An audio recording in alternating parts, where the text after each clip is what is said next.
ওর ছবি এতক্ষণ দেখতে দেখতে যেটা মনে হলো সেটা হচ্ছে অদ্ভুত একটা ছেলেবেলা ওর আছে, অসম্ভব রঙিন একটা ছেলেবেলা, যেখানে মাছ আছে, যেখানে রঙিন জোকার আছে, হাওয়া আছে, অদ্ভুত সব রঙের ছবি তোমার আছে। এটা ওর বোধহয় অবচেতনেই আছে, মানে একটি মেয়েকেও দুল পরিয়েছে, সেটাও বড় বড় মাছ। হ্যাঁ, কোনো একটা জিনিস প্রাণের আনন্দে করার যে বিষয়টা, সেইটা আমার মনে হয়েছে যে বগার সব কিছুর মধ্যেই রয়েছে। সেটা ওর লোকজনের সঙ্গে মেলামেশাই হোক, গান গাওয়াই হোক, এবং এখন আমাকে বহুদিন আগে বলেছিল যে আমার বাড়িতে একটা ছবি এঁকে দেবে। হ্যাঁ, তারপর সময় সুযোগ হয়নি, সেটা ঠিক আছে, কিন্তু আমার এখন আজকে সেই কথাটা মনে পড়লো এই কারণে, ওই যে একটা বড় একটা সাদা জায়গা দেখলে যে ছবি আঁকার ইচ্ছে হচ্ছে, এটাই সব থেকে বড় কথা, এটাই সব থেকে গুরুত্বপূর্ণ। আমার নিজের ভাল লেগেছে, এবং দু একটা দেখে মনে হয়েছে যে বা এটা তো আমি আমার কাছে রাখতে পারি, বা এটা সুন্দর হয়েছে, বা এরকম। যতদিন থেকেছি আমার আঁকাগুলোর মানে সাক্ষী হচ্ছে কুশলদা। এবার কুশলদা ছবি আঁকার মানুষ, আমি ছোটোবেলা থেকে ছবি আঁকি ঠিকই, কিন্তু আমি যেহেতু হাতটা না আঁকতে পারি জন্য কিছু একটা আঁকার চেষ্টা, বারবার আঁকতে আঁকতে আঁকতে আঁকতে আঁকতে ওইটাই স্ট্যাবলিশ হয়ে গেছে। আমার চোখে তো ভালো লাগছে, কিন্তু যারা আঁকতে জানে তাদের কাছে হয়তো বা মনে হবে এলোমেলো। ব্যাকরণ না শিখলে ওই ভাষা শেখা যায় না এমন কোনো কথা নেই। ব্যাকরণ আমি জানি না ও ব্যাকরণ শিখছে কিনা, কারণ ও ব্যাকরণ জানে কি জানে না সেটাও আমার মানে, কারণ এটার ব্যাকরণ একটা আছে। কুশলদা আমাকে কোনোদিন ব্যাকরণ শেখায়নি, আমি বলছি আমাকে একটু এরকম হাতটা আঁকা শেখাও, যে হাতটা এরকম, মানে কুশলদার সাথে যতদিনই ছবি নিয়ে বসেছি, একবার খুব ঠিক হলো যে আমাকে ছবি আঁকানো শেখাবে, খাতা টাতা কেনা হলো, কোনো বলছে আঁকো, দিয়ে পুরো খাতা আমি ভরিয়ে ফেলেছি, বলেই তো হয়ে গেল।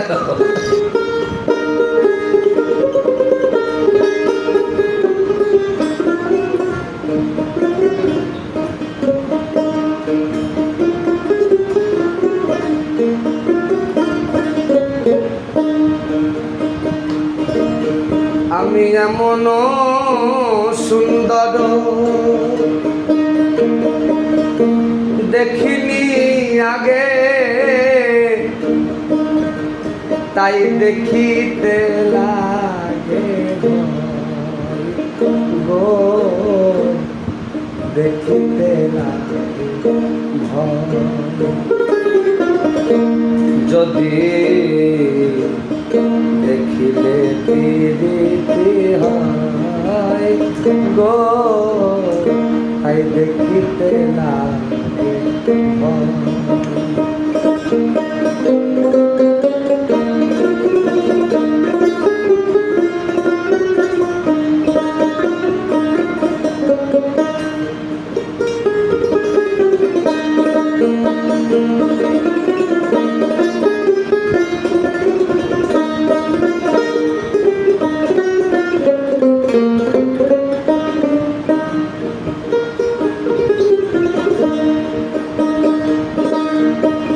ছোঁয়া চন্দন গন্ধ আত,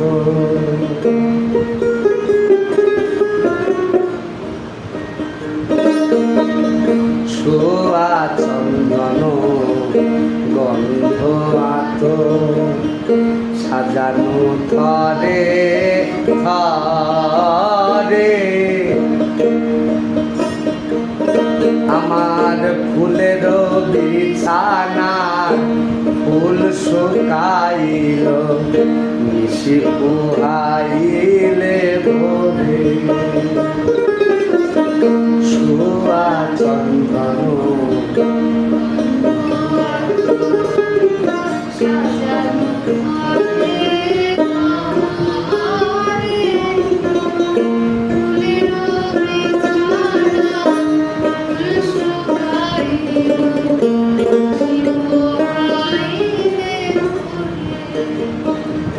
আমি কাঁদিয়া কাঁদিয়া কাঁদিয়া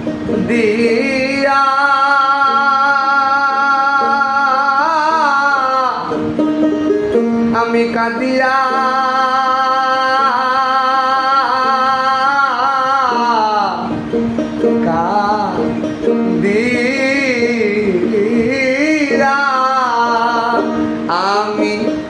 কাঁদিয়া কাঁদিয়া নিশি জাগিনু বালিশ ভিজিল চোখের জলে গো। প্রাণ তখনই জোড়াবে যদি প্রাণের সখা চলে যায়, যে বলবে আয় আরেকটি বার আয় রে সখা, প্রাণের মাঝে আয়, মোরা সুখের দুঃখের কথা কব, প্রাণ জোড়াবে ছেড়ে দিতে হবে। ওদের আমি বলি, ওদের আমি ধরে রাখি না। আমি ছাড়া রেখেই যদি বাঁধতে পারি তাহলে সেটাই হলো বাঁধা। আমি যদি বেঁধে রেখে বাঁধি ওটা বন্দিত্ব। ওই জন্যই আমি এখন চললাম। পাখির ডানায় রাম ধনু রং কে দিল বল, পাখির ডানায় রাম ধনু রং কে দিল বল, শিয়ালের হলো বিয়ে বাজলো মাদল, শিয়ালের হলো বিয়ে বাজলো মাদল, হঠাৎ সে তাই বৃষ্টি মশাই বাধায় গন্ডগোল। ও জল আমার কথা বল, ও ফুল আমার সাথে চল, তোর কথা যে লিখি আমি আঁকি ছবিতে, তুই কি আমার কথা ভাবিস গভীর নিশীথে। ওটা ওইটাই মজা, ওর কাজের মধ্যে ওটাই মজা আছে। ওর খুব অদ্ভুতভাবে নিজেকে এক্সপ্রেস করছে, অদ্ভুতভাবে অ্যানিমেল তো ইউজ করেছে, যেহেতু ভীষণভাবে মানে এই পাখি পক্ষী রাস্তায় হাঁটলেই কোথাও প্রজাপতি পড়ে আছে ডানা ভেঙে তাকে নিয়ে হাতে করে যায়, এই যে সেন্সিটিভ মনটা, ওইটা কিন্তু প্রত্যেকটা ছবির মধ্যে কোথাও না কোথাও পাখি, একটা মেয়ে এঁকেছে তার কপালে না কোথায় একটা পাখি, খুব সুন্দর, মানে অদ্ভুত ব্যাপার আছে। ভাবনাগুলো খুবই মানে রেসপেক্টেড নয় আমার মনে হয়েছে। কালকে যেমন ছবি আঁকতে দেখতে ওই বুদ্ধর ছবিটা, আমি বললাম তুই একটা বুদ্ধ আঁকতে পারবি?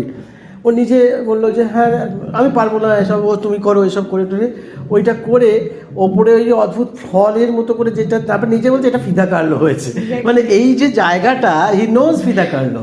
হ্যাঁ, এই যে মজাগুলো, মানে একটা পেন্টার কিংবা একটা মানে সেন্সেবল মানুষের সব থেকে দরকার টোটাল ফিলটা দেওয়া না। হ্যাঁ, তাহলে তোমার এক্সপ্রেশনটা অনেক বেশি মানে ভাস্ট হবে, লোকের কাছে পৌঁছবে। তুমি টাচ করবে তো মানুষকে, গান দিয়ে টাচ করছে, আমরা ছবি দিয়ে টাচ করছি, কেউ চাষ করে টাচ করছে, যে কোনো রকমভাবে মানুষের হৃদয়ের কাছে পৌঁছতে হবে। এইটাই সব থেকে বড় দরকারি আমাদের এই ক্রাইসিসের সময়। এই ঘরের মধ্যেই বলছি, হ্যাঁ। বাইরেটাকে নিয়ে টোটাল 34 পেন্টিংস আছে, বিগার সেখানে মানে আমি 90% শুধু ফেস দেখতে পাচ্ছি। মানে এর মেন ব্যাপারটা কি, মানে why faces, why not other things? Face মানে যত মানুষকে মিট করবে তত তোমার এক্সপ্রেশন, তোমার অভিজ্ঞতাগুলো বাড়বে। আমার কাছে মানুষের কাছে পৌঁছানোর, এই যে প্রতিদিন আমি বিভিন্ন ভালো ভালো বন্ধু পাই, হ্যাঁ, তা নইলে আমি যদি ঘরের কোণে থাকতাম তাহলে তো সেটা পেতাম না। মানে হিউম্যান ফেসেসের তো মানে ডাইভার্সিটিসটা অনেক বেশি, মানে ডিফারেন্সিয়েট করা যায়। মানে বাকি যেই মানে জন্তুরা আছে তাদের থেকে মানে আমার মনে হয় যে হিউম্যান ফেসেসের ডিফারেন্সিয়েশনটা বেশি হয়, এক্সপ্রেশন লেভেলটা অনেকটা বেশি না? প্রমিনেন্ট ডিফারেন্সিয়েশনগুলো। এটার জন্য কিনা হ্যাঁ, সেটা তো 100 বার, মানে হিউম্যান ফেসেস না হলে আমরা মানুষকে দেখি কোথায়? প্রথমত তার মুখ। যে কোনো জিনিসে প্রকৃতিতে দেখতে গেলে আমরা দেখি একটা গাছের টোটালটাকে নিয়ে দেখি, তো মানুষের মধ্যেও প্রথম দর্শন হচ্ছে তার মুখের প্রতিচ্ছবি, এবং সেটা যতখানি মানুষকে এক্সপ্রেশন দেবে, তোমার সাথে দেখা হচ্ছে, I can read you something, আমি বুঝতে পারছি তোমরা কি ভাবছো, কি করছো। এটা যত আমরা মিট করবো, যত আমরা বন্ধু বান্ধবদের সাথে ঘুরতে থাকবো, তত তো এটা বাড়বে। রিসেন্টলি ওদের কলা ভবনের মাস্টার্স ফাইনাল ইয়ারের ইয়ে ছিল আর কি, ডিজার্টেশন, হ্যাঁ, সেখানে মানে আমার এই ভাইদের সাথেই ছিলাম। তো ওরা বিশেষ করে সুদিন অর্পণরা খুব ভালো করে ব্যাপারটাকে বললো, যেটা যে মানে আমরা যেটা দেখলাম সেটা হচ্ছে মানে এটা ছেলে মেয়ে আলাদা করে বলছি না, মানে কেউ আছে ভীষণ স্ট্রেট ফরওয়ার্ড, কি বলতে চাইছে সেখানে স্পষ্ট, এবার কারোর থটস গুলো ইজ নট মানে Clear. স্ট্রেট ফরওয়ার্ড, এবং মানে সেখানে অনেকে আছে যারা স্পষ্ট লিখেছে স্টেটমেন্ট, যে মানে একটা ইয়ে করেছে যেটা হচ্ছে ডিসপ্লে করেছে যেটা শুধুমাত্র অন ডিপ্রেশন। আচ্ছা, হ্যাঁ, এবং অনেক আমরা দেখলাম না সেদিন কতগুলো আমি তোমায় বলছিলাম যে এতগুলো ডিপ্রেসিভ ওই ইয়ে কেন। নিউ বিল্ডিং এর হ্যাঁ, ওখানে হ্যাঁ, মানে হোয়াইট totally, ওয়ালস totally যেগুলো শুধু ছিল, ওটা তো মেনশন করেছে, আর যারা মেনশন করেনি তাদের মধ্যেও ডিপ্রেশন। মানে স্কাল্পচারের কয়েকটা জায়গায় যে আমাদের ব্রেন চলছে, আমরা যখন ঘুমোচ্ছি তখন আমাদের ব্রেনের মধ্যে কত কিছু চলছে, সেটা একটা এই চাইনিজ ক্লিপ দিয়ে একজনের মাথাটাকে পুরো মানে চেপে ধরা আর কি, ফেস, এই জিনিসগুলো। তো সেখান থেকে মানে এই জিনিসটা আমি এখানেও দেখলাম যে শুধু ফেসেস কেন, এটাই মানে এই প্রশ্নটা এই কারণেই আসা আর কি। তো ওটা তো দেখো যে আমাদের আপনি কাছে, যেটা বললেন আর কি, হ্যাঁ, সারাদিন অনেক মানুষের সাথে meet যত মানুষকে মিট করে, সব থেকে বড় কথা একজন শিক্ষকের কাছ থেকে একরকমভাবে এক্সপ্রেশন পাচ্ছি, একরকমভাবে শিক্ষা পাচ্ছি, সেইটা যখন ছবিতে আসছে, কোনো জায়গায় আসছে সহজভাবে, মানে এইগুলো কি হয়, এইগুলো যত আমরা এরমভাবে মিট করব মানুষকে, তত তো ডাইমেনশনটা পাল্টাবে না, তত তো মানে পার্সপেক্টিভ অফ লাইফ পাল্টে যায়। আর পার্টিকুলারলি কিছু স্কেচেস আছে মানে যেটা আর কি মানে এই ওয়ালটায় দেখতে পাচ্ছি যে যেটা আর কি ওরা স্কেচ করেছে ওয়াটার কালার, ওগুলো আমার খুব ইন্টারেস্টিং লেগেছে। স্ক্রিবলিংটা মানে আমার ওগুলো পার্টিকুলারলি খুব ভালো লেগেছে। এগুলো বেশিরভাগ কিন্তু ওই ফোকলোর আর্ট যে আমার মনে হয় বেশি দেখা যায় স্ক্রিবলিংটা, এটা আমারও খুবই ইন্টারেস্টিং লাগে। আমি খুব খুশি এজন্যই যে আমি আমার আঁকানো ছবিগুলো সবাইকে দেখাতে পেরেছি। আসলে আমার খুব ভালো লাগে সবাইকে গান শোনাতে পারলে। গান শোনানোর থেকে আমার বেশি ভালো লাগে নিজের ছবি আঁকা, ছবি বা নিজের কোনো একটা লেখা কাউকে শোনাতে পারলে বা ছবি আঁকা ছবি দেখাতে পারলে। তো এটার নাম দেওয়া হয়েছিল, আমি আর গুরু মিলে ঠিক করলাম বুদ্ধজারি গাই নাম দেওয়া হয়েছে। সামনে হয়তো আমরা আরও এই ধরনের কাজ আরও করব, সবাই একসাথে বসে গান গাইবো, সেখানে ছবি থাকবে, গল্প থাকবে, আমি আঁকবো, এবং আমার ইচ্ছা যে আমি এই জিনিসটা আরও করব। এবং শুধু আমি নয়, আরও যারা ছবি আঁকে, আমার মনে হয় যে সবাই যদি নিজেদের ছবি টাঙিয়ে সবাই সেখানে আমরা বসে একসাথে গান বাজনা করতে পারি, তাহলে সেটা খুবই ভালো। আজকাল তো আড্ডা কমে যাচ্ছে, অ্যাকচুয়ালি কোনো একটা উসলোট দরকার, সেই উসলোটটার জন্যই আমি আর কি ভাবলাম যে একসাথে সবাই বসি, একসাথে গান গাই। অরূপ বিনা রূপে দাঁড়ালে লুকিয়ে বাজে বাজে বাজে, অরূপ বিনা রূপে দাঁড়ালে লুকিয়ে বাজে বাজে বাজে, অরূপ বিনা সে বিনা যে উঠে। হঠাৎ করে একটা অন্যরকম অভিজ্ঞতা আজকে রিপনের এই প্রদর্শনী দেখতে এসে, মানে একেবারেই আনএক্সপেক্টেড। আমরা একটা অন্য জায়গা থেকে আজকে সকালে ফিরলাম, অর্পিতা বললো বিকেলে দেখ ওদের কথা যাওয়ার কথা, কিন্তু এখানে এসে সত্যি করেই একটা অন্যরকম, মানে এক কথায় বলতে গেলে একটা মনের দুনিয়া দেখতে পাচ্ছি। মানে রিপনের মনের ভেতরের ছবিগুলো যেন দেওয়ালে টাঙানো রয়েছে, সেটা দেখেই সব থেকে কেউ যে তার মনকে সাজাতে পারে এভাবে, এটা আমার খুব ভালো লাগছে। আমাদের অনেক মনের মধ্যে জল ছবি আসে, সেগুলো তার কাগজে তুলে রাখা যায় না, তো রিপন খুব সুন্দরভাবে তুলে রেখেছে। সেই সাথে রিপনকে তো আমরা চিনতাম গান বাজনা হিসাবে, আমি যদিও একেবারে শ্রোতা হিসাবে ওকে চিনি, তো সেইটুকুই। কিন্তু আজকে এখানে এসে একদম একটা অন্য ভালো লাগা হলো, খুব ভালো লাগলো। রিপনের এই জগৎটা যেন আরও প্রসারিত হয়, এই কামনা রাখি। বাজে বাজে অরূপ বিনা রূপে দাঁড়ালে লুকিয়ে। অনেক অনেক শুভকামনা, শুভেচ্ছা, ভালোবাসা তোমার জন্য, আর অনেক অনেক এগিয়ে যাও তোমার স্বপ্নের জগতে। কোন ছবিটা ভালো লেগেছে? এই ছবিটা কেন ভালো লেগেছে? কারণ এর চুলটা উঠছে, আমার চুলটা উঠছে। তাই ওর চুলটা উঠছে আর তোমার চুলটা উঠছে, তাই তোমার এই ছবিটা পছন্দ হয়েছে? দূর দেশে সেই রাত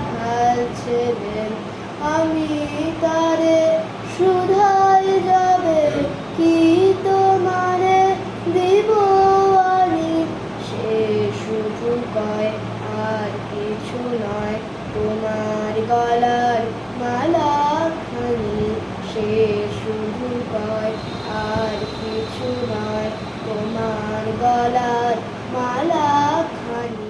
আনা কারা খানায় তো ক্লান্ত আশাস কাজে কুকুর, কাকো দরিয়া মদিন না কাঁদে কুকা কুকা কুকা কা। Liznаю почему я так беспокою сегодня. Вече дождь садут цветов и тонко.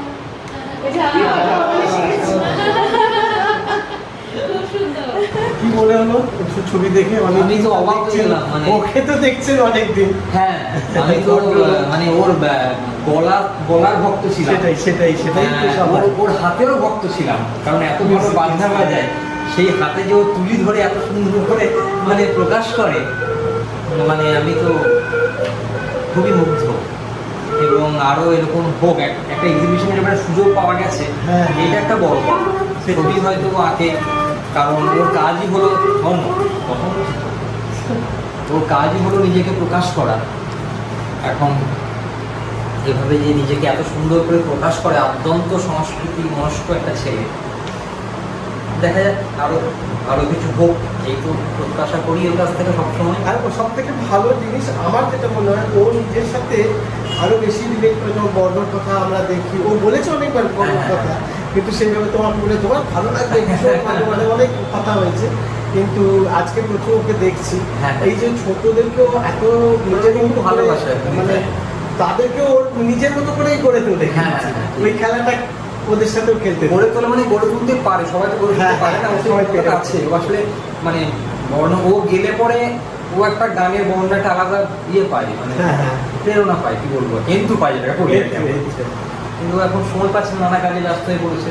পিএইচডিটা শুরু হোক, পিএইচডিটা ভালো থাকে, ওইটাই কামনা করি। ওটাই তো সবসময় কামনা করি, এবং আরো যেন বড় কাজ করতে পারে, এটাই সবসময় চাই। এবং একটা এমনিতেই ওকে সবাই চেনে, প্রতিষ্ঠিত, কিন্তু সুপ্রতিষ্ঠিত একটা জায়গাতে। প্রতিষ্ঠা তো বিভিন্ন ভাবে আসে, কিন্তু এই সুপ্রতিষ্ঠাটা খুব দরকার। ওইটা একটা দরকার, ওইটা, এবং ওর যা ও ডিজার্ভ করে সেটা। একদম এইটার জন্যই বলা, সেটা সবাই ডিজার্ভ করে। আমার এপার বাংলায় হবে না, ওপার বাংলায় হবে জানি না, কিন্তু হোক। বাংলা তো একটাই, এপার ওপার কিছু না। এদের তো একদম মনেই হয় না যে এখানে তুমি আমার, আমি তোমার এই আশা করে, তুমি আমার, আমি তোমার এই আশা করে, তোমারে পুষিলাম কত আদরে।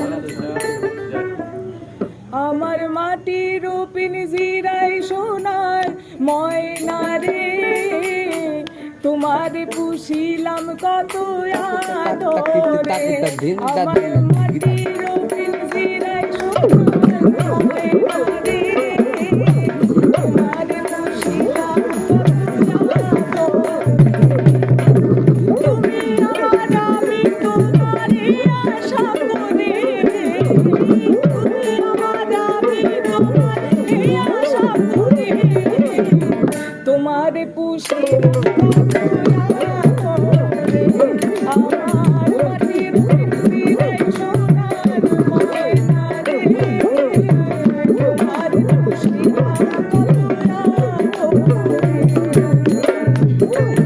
সকলেই কোনো না কোনোভাবে বিভিন্ন আর্ট ফর্মের সাথে যুক্ত, এবং তারা নিজেদের বিভিন্ন ধরনের, বিভিন্ন রকমের, কেউ বাজাচ্ছে, কেউ গান গাইছে, কেউ শারীরিক কসরত করে সেটা প্রদর্শন করছে। তো এখানে সবার একটা তীর্থক্ষেত্রের মতো হয়ে উঠেছিল জায়গাটা। চেয়েছিলাম যে সবাই একসাথে এসে গান বাজনা করব, গল্প করব, নিজেদের যেগুলো আমাদের ছোটোবেলা থেকে চর্চা করে এসেছি, আমাদের যে শিল্পগুলো, সেগুলো যেন আমরা সবাই সবার সাথে শেয়ার করতে পারি।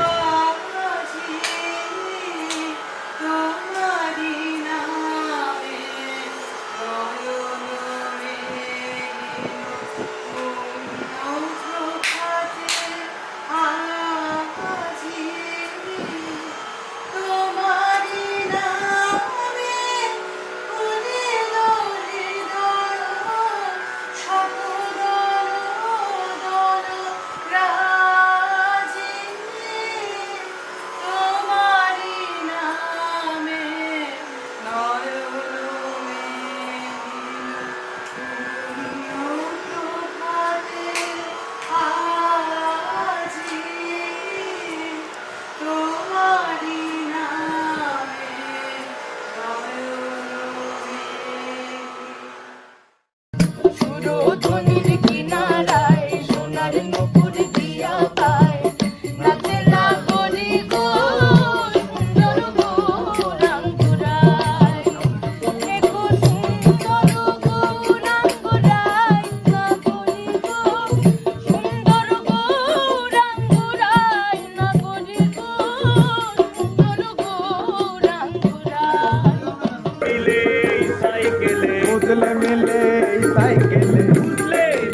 মানুষ একটা দুই চাকার সাইকেল, চমৎকার গাড়ির মডেল গো, চমৎকার গাড়ির মডেল, মানুষ একটা দুই চাকার সাইকেল। তো তবে যখন এটা দেখলাম আমার মনে হলো যে রিপনদা কেন এটা মানুষকে জানায় না। অবশ্যই এটাও একটা কর্মকাণ্ড, এটা মানুষকে জানানো উচিত। তো সেখানটাতে আমি আর প্রমিদি বললাম রিপনদাকে যে এটা একটা এক্সিবিশন টাইপের কিছু একটা করো, যেখানে অ্যাটলিস্ট পাবলিকলি মানুষ এটাকেই দেখতে পারবে, মানুষের কাছে পৌঁছাবে। তো তারপরেই দুদিনের মধ্যে প্ল্যান হলো, সবাইকে বলা, খুবই সুন্দরভাবে জিনিসটা এক্সিকিউট হলো। সবাই এসেছেন, অনেকে এসেছেন, খুবই ভালো লেগেছে আমাদের সব কিছু করে। শফিকদা, তুমি আসলে খুব ভালো লাগবে, কিন্তু কিছু কথা বলে যাও। আমি আজকে এখানে সায়রগিরি পার্কে 2 নম্বর গেটে, আপনারা সবাই চেনেন রিপন বগা তালে, ও প্রচেষ্টাতে ও নিজের ছবির একটি প্রদর্শনী এখানে আয়োজন করেছিল 2 দিন ব্যাপী।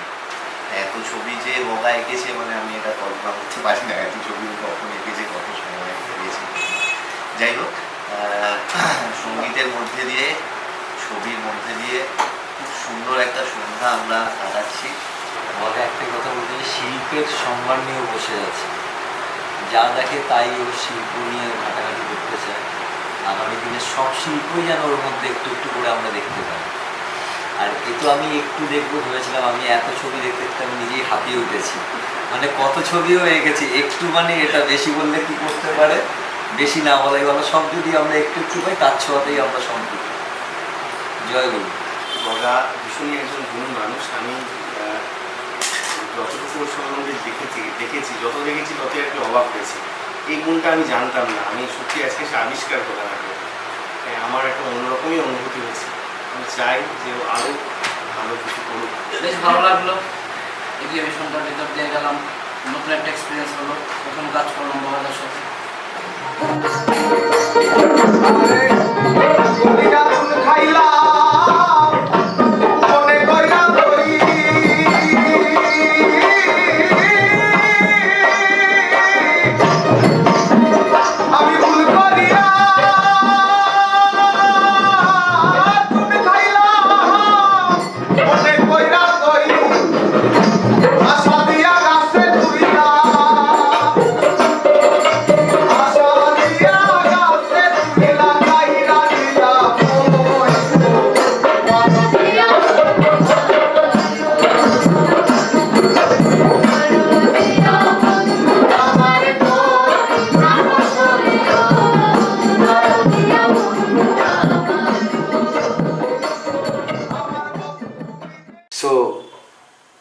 কুশলদাও আমার গুরু, সুবর্ণদা আমার গুরু।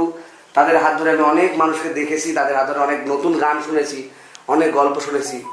আর কুশলদা তো আমাদের সকলের গুরু, তিনি আমাদের এখানে আসেন মাঝে মাঝে, একটা সময় দিয়ে চলে যায়, আবার ভালো আছিস যদি দেখে না একটু নড়বড়ে হয়ে গেছে, আবার এসে একটু লেপে টেপে ঘরটাতে আবার সে প্রচুর জায়গায় তার ডিম আছে, সেটা মাঝে মাঝে তা দিয়ে বেড়ায় এরকম। এটা একদমই নয়। আমার মজাটা লাগে যে ওদের সাথে থাকতে ভালো লাগে, কারণ ওদের মধ্যে যে প্রাণটা আছে সেই প্রাণটা আমাকে খুব এনার্জাইজ করে আমার কাজের জন্য। আর ছবির জায়গা থেকে তো ওর ক্ষেত্রে বলার কিছু নেই, এত ছবি আঁকে। আমি প্রথম যখন আমাকে ছবি দেখিয়েছিল তখন হাঁপিয়ে উঠেছিল, এত ছবি তুই কি করে করছিস, এত মানে গান, এত কিছুর মধ্যে তো ছবি কখন আছে, রাতভর গান হচ্ছে, আমি যখন ছবি দেখতে, কিন্তু যখন ছবি দেখাতে শুরু করলো তখন আমি পাগল হয়ে গেলাম, এত ছবি কখন আঁকলো। সেইটা একটা বড় প্রশ্ন। আমি তো বারবারই প্রশ্ন করি যে এটা কি তুই আদৌ এঁকেছিস না কে ভর করে, সত্যি ওটা ভর করে ছবি। মানে ও যখন ছবি আঁকতে বসে আমি দেখেছি কাউকে মানে পুরো সেই ঘরের মতো করে ছবি এঁকে যায়, পাগলের মতো ছবি এঁকে যায়। এটা ওর ক্যারেক্টারিস্টিক, গানেও সেই ক্যারেক্টারিস্টিক দেখা যায় একদম। সেইটা সব থেকে বড় সাকসেস হচ্ছে। আরো এই যে ছোট ছোট আরো অনেকগুলো বন্ধু যারা এই জায়গাটাকে ধরে ধরে এনে একটু একটু করে মানুষের কাছে নিয়ে যাচ্ছে, এটা খুব দরকার, খুব দরকার। মানে সৌরভরা আছে কিংবা এইসব যারা আজকে আমাদের আইবিএইচ হোস্টেল, সমীর, দীপ, প্রমি, সৌরভ, এরা না থাকলে এগুলো সম্ভব ছিল না। জয়, সবাই সবাই এত সুন্দর উদ্যোগটা নিয়েছে, এত সুন্দর। আপনার প্রমিস আছে। আচ্ছা এই যে এটা পরে দেখাবো, সুমন্তকে দেখাও। সুমন্ত এবং রাকেশদার জন্য একটা হাত তালি, তারা দুজন পুরো বিষয়টা ক্যাপচার করেছে, তারা দুজন ছেলে। হ্যাঁ আজকে কোথায় গেল আমাদের শরৎ প্লেয়ার? হ্যাঁ রমেনকে তো আর কিছু বলার নেই। আজকে একদম মানে অসাধারণ। সমীর তো বলেছে, সমীর তো আমাদের নৌকা আঁকানো সমীর। আমাদের মাঝি পুত্রের কল্যাণে প্রথম রিপনের গান শোনা, রিপনকে মানে বেশি করে আস্তে আস্তে শুনবার সুযোগ হয়। তারপরে যন্ত্রশিল্পী মানে কণ্ঠশিল্পী রিপনের পর যন্ত্রশিল্পী রিপনকে শুনলাম, এখন তো চিত্রশিল্পী রিপনকে দেখছি। কাজেই ওর ভেতরে যে কত প্রতিভা, আরো যে কত কিছু দেখবো জানবো জানি না, মানে অভিভূত বলো, মুগ্ধ বলো, অনেক বেশি কিছু।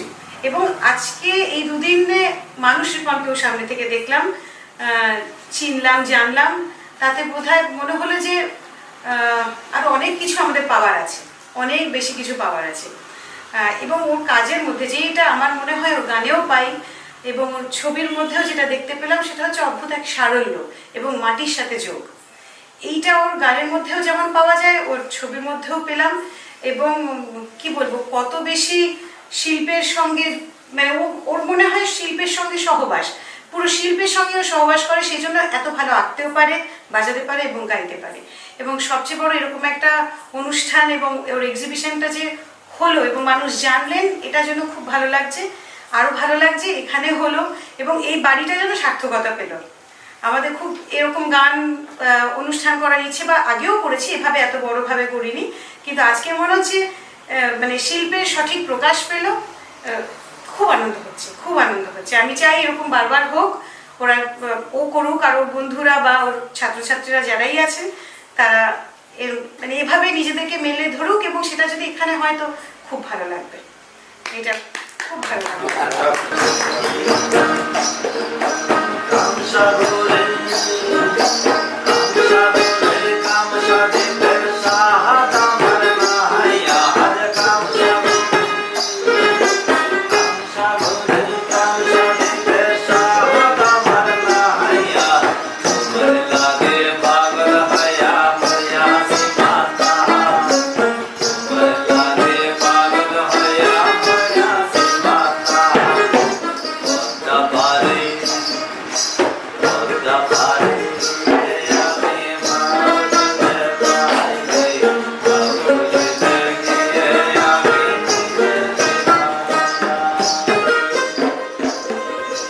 নমস্কার, আমি রাকেশ ব্যানার্জি।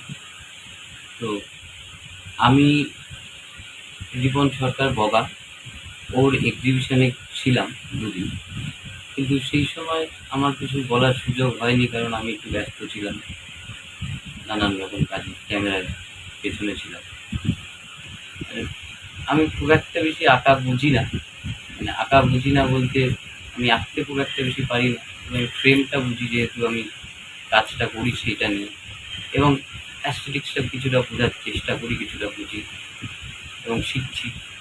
এবং শিখছি যে বিষয়টা বললাম, আমি ছবিগুলোর থেকে অনেক কিছু শিখলাম, অনেক কিছু শিখতে পারলাম। একটা অ্যাস্থেটিক্স কীরকমভাবে মেনটেন করা উচিত একটা ছবিতে।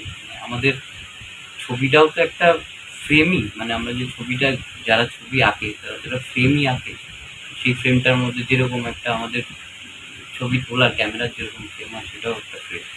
সেটাকে সুন্দর দেখতে লাগা, ভরাট লাগা, বা খালি একটা জাস্ট সাইডে একটা ছবি এঁকে পুরো ফ্রেমটাকে খালি দেখেও ভরাট দেখানো, সেই বিষয়গুলো, সেই ক্রিয়েটিভিটিটা আমি অনেক কিছু শিখলাম আর কি।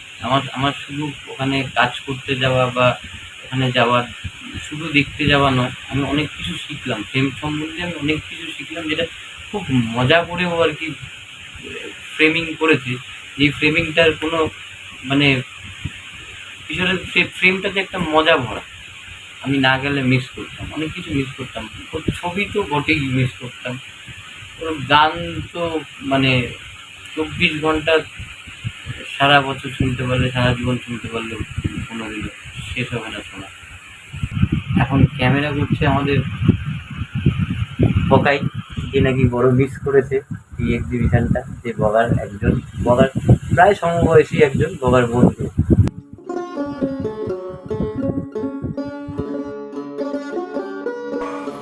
আমি প্রমি, আমি রিপনদার ছাত্রী। রিপনদাকে তো আমরা সবাই গায়ক হিসেবেই চিনি। তো গায়ক এবং শিল্পীর মধ্যে একটা পার্থক্য আছে বড় রকমের।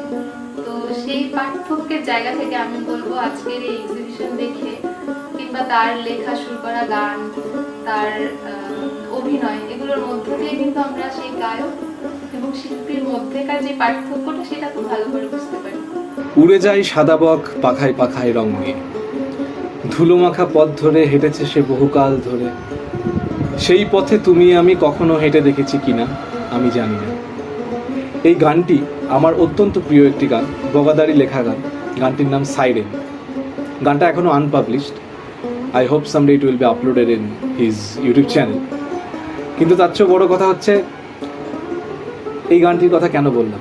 এই গানটির কথা বললাম এই কারণে, কারণ বগাদা যে কি অত্যন্ত মেটাফিজিক্যাল চিন্তাধারা করে থাকে এবং সেগুলো তার শিল্পকর্মের মধ্যে ফুটিয়ে তোলে, সেটা খুবই অভাবনীয়।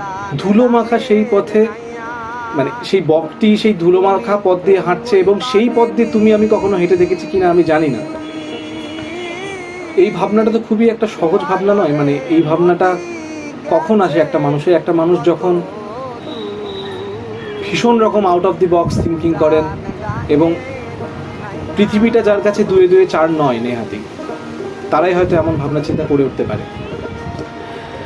এবং আরও একটি কারণে আমি এই গানের কথাটা বললাম, কারণ একটা সাদা বক তার পাখায় যে নানান রঙের মিলন বগাদা দেখতে পায়। উড়ে যায় সাদা বক পাখায় পাখায় রং নিয়ে, অর্থাৎ একটি সাদা বক তার পাখায় কিনা নানান রং বগাদা দেখতে পাচ্ছে। অর্থাৎ রবীন্দ্রনাথের কথায় আমারই চেতনার রঙে পান্না হলো সবুজ, অর্থাৎ আমার চেতনা, আমার মনন, আমার ভেতরে থাকা রং দিয়েই তো আমি আসলে বাইরের পৃথিবীটাকে আঁকবো। আমার ভেতরে থাকা নানান রং দিয়েই তো আমি আসলে আমার আকাশকে আঁকবো, আমার চারিপাশের মানুষের মধ্যে রং ছড়িয়ে দেবো, আমার ক্যানভাসটাকে আমি নানান রঙে রঙিনভাবে তুলে ধরবো মানুষের সামনে। এবং বগাদারও সেই একই বিষয়, কারণ বগাদার মধ্যে যদি এই নানান রং না থাকতো, বগাদার ছবি, বগাদার গান এতটা সুন্দর হয়ে উঠতে পারতো না। কিংবা বগাদার পাশে বা বগাদার সাথে জড়িয়ে থাকা এতগুলো মানুষ, তাদের মধ্যে এমন অদ্ভুতভাবে একটা প্রাণের সঞ্চার বগাদা করে উঠতে পারতো না। বগাদার মধ্যে থাকা এই যে রং, এই যে অদ্ভুত একটা সবুজ চিন্তাধারা, এটা কিন্তু আসলে বগাদা তার চারিপাশের মানুষজনদের মধ্যেও ছড়িয়ে দেয়। এবং যে কারণে মানে অনেক সময় হয় যে আমাদের মন খারাপ থাকে, আমাদের মনের আকাশে মেঘ জমে, ঠিক সেই সময় একটা দমকা বাতাসের মতন, একটা খোলা আকাশের মতন বা একটা ঠান্ডা বাতাসের মতন বগাদার কাছে গেলে মনে হয় যে ঠিক আমি সেই জায়গাটা খুঁজে পাই। কারণ বগাদার গান, বগাদার কথা, বগাদার ভাবনা চিন্তা আসলে অনেকটা খোলা আকাশের মতন। যে কারণে আমি বগাদাকে বলতে চাই, তুমি তোমার এই কাজকর্মগুলো চালিয়ে যাও, তোমার ছবি তুমি এঁকে যাও, তোমার আকাশ তুমি কি রঙে আঁকবে সেটা সম্পূর্ণই তোমার বিষয়। তোমার আকাশ তোমার মতন করে তুমি রাঙাও, তোমার মনকে তুমি তোমার মতন করে রাঙাও এবং তোমার চারিপাশে থাকা সমস্ত মানুষকে তুমি এভাবে ভালোবাসা দিয়ে ভরিয়ে তোলো। ভালো থেকো।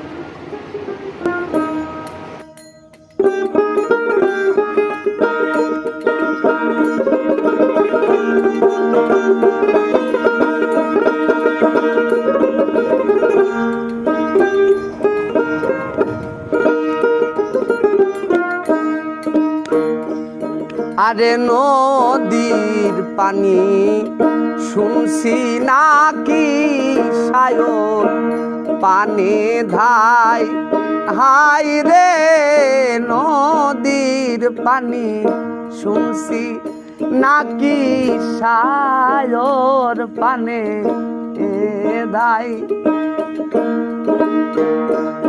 আমার চোখের পানি মিলবে যাহায়া কোন সে দরিয়ায়, সে অজানা পাহাড়ের লাইগারে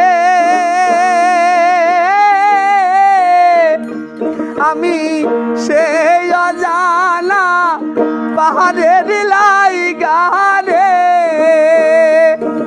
আমার কান্দে ভাটির সুর, আমার কান্দে ভাটির সুর।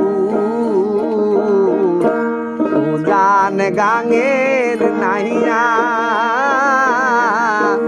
উজান গাঙের নাইয়া, তুমি কই পাহাড়নি